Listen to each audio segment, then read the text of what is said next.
الرحمن الرحیم۔ نبی کریم صلی اللہ علیہ وسلم کا پاک ارشاد ہے، تم دو چیزوں کی ذمہ داری لے لو، میں جنت کی ذمہ داری لیتا ہوں۔ دو جبڑوں کے درمیان ہے وہ یعنی زبان، دو رانوں کے درمیان ہے وہ یعنی شرمگاہ۔ یہ دو چیز کی ذمہ داری لے لو کہ غلط استعمال اس کا نہیں ہوگا۔ اللہ کے رسول فرماتے ہیں میں جنت کی ذمہ داری لیتا ہوں۔ دیکھو میرے بھائیوں، آج کل یہ زبان اور شرمگاہ اس کا بیجا استعمال بہت زیادہ ہو رہا ہے۔ دیکھا جائے تو زنا بھی عام ہو گیا ہے، اللہ ہم سب کی حفاظت فرما لے۔ اور یہ زبان کا گناہ تو کوئی گناہ سمجھتا ہی نہیں ہے۔ یہ زبان جب کینچی کی طرح چلتی ہے نا تو خاندانوں کو تباہ و برباد کر دیتی ہے، خاندانوں کو۔ اور جب اچھے انداز سے چلتی ہے نا تو بہت پرانے دشمنوں کو چند سیکنڈ کے اندر ملا دیتی ہے، جوڑ پیدا کر دیتی ہے۔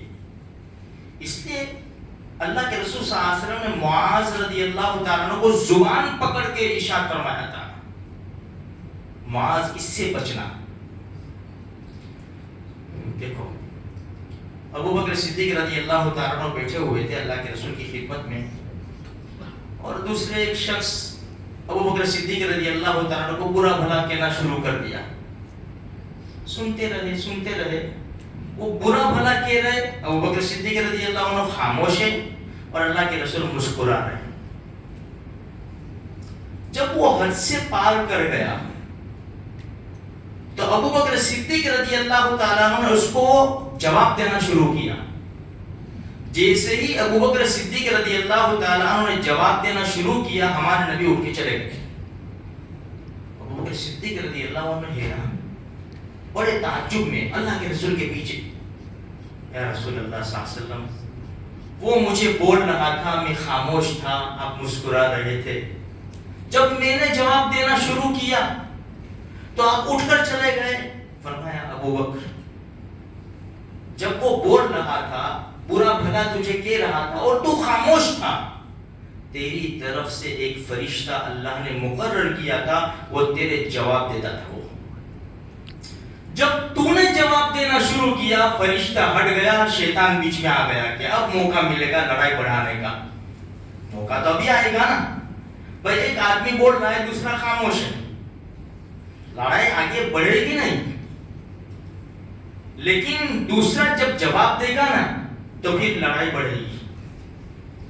اس لیے میرے بھائیوں، بعض مرتبہ کیا ہوتا ہے نا، دو آدمی لڑے، ان کو چھڑا دینا چاہیے، ہٹا دینا چاہیے، الگ کر دینا چاہیے۔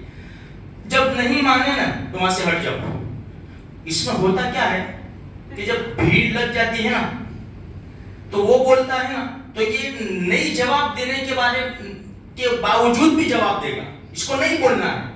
لیکن اب لوگوں کا خیال، لوگ کیا کہیں گے کہ اتنا خراب مجھے بول گیا اور کچھ بولتا ہی نہیں میں، تو اب یہ لوگوں کی وجہ سے جواب دے گا۔ اب اس میں ہوگا کیا، لڑائی بھڑک جائے گی، بڑھ جائے گی۔ تو میرے بھائیوں دیکھو، ابھی ویکیشن کا بھی زمانہ ہے، بچے بھی باہر بہت زیادہ کھیل رہے ہیں، کہیں ایسا نہ ہو یہ چھوٹے چھوٹے بچوں کی وجہ سے بڑے جھگڑ بیٹھے، کوئی کبھی کرکٹ کھیلے، کبھی بال ادھر چلا گیا، کسی گھرک گیا۔ سمجھا دیا کرو میرے بھائیوں، سمجھا دیا کرو۔ ابھی ماحول کیسا ہے، ہمارے بچوں کو ہمیں اپنے پاس ہی رکھنا ہے۔ ابھی بھائی تم وہاں چلے جاؤ کھیلنے، وہاں چلے جاؤ، ابھی یہ ماحول نہیں ہے۔ اپنے بچوں کو اپنے پاس رکھو، اور خصوصاً اپنی جوان لڑکیاں جو ادھر ادھر جا رہی ہے میرے بھائیوں، سمجھا بجھا کر۔ ماحول ٹھیک نہیں ہے بھائی، مال میں چلے جاؤ، گارڈن میں چلے جاؤ، کہیں بھی ابھی ماحول ٹھیک نہیں ہے میرے بھائیوں۔ اپنی بات سمجھا کے رکھو ان کو، اور آپس کے اندر ابھی لڑنے کا وقت نہیں ہے۔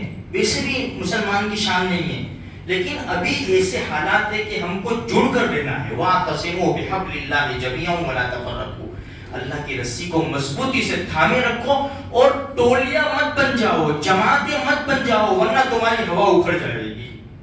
بس اللہ سے یہی دعا ہے، اللہ اسلام کا بول بالا فرماوے، ہم سب کو آپس میں اتفاق اتحاد کے ساتھ اللہ پاک رکھے، اور ہماری ہر طرف سے اللہ تبارک و تعالی مدد فرمائے، اور خصوصاً ہمارے ایمان کی، ہماری مساجد کی، ہماری خانقاہ، مراکز، مدارس، اولیاء کرام کے مزارات، خود ہماری پراپرٹی، دکانیں، مکانیں، مال سامان، اولاد، سب کی دعا کرنے کی میرے بھائیوں اللہ ہم سب کی حفاظت فرمائے۔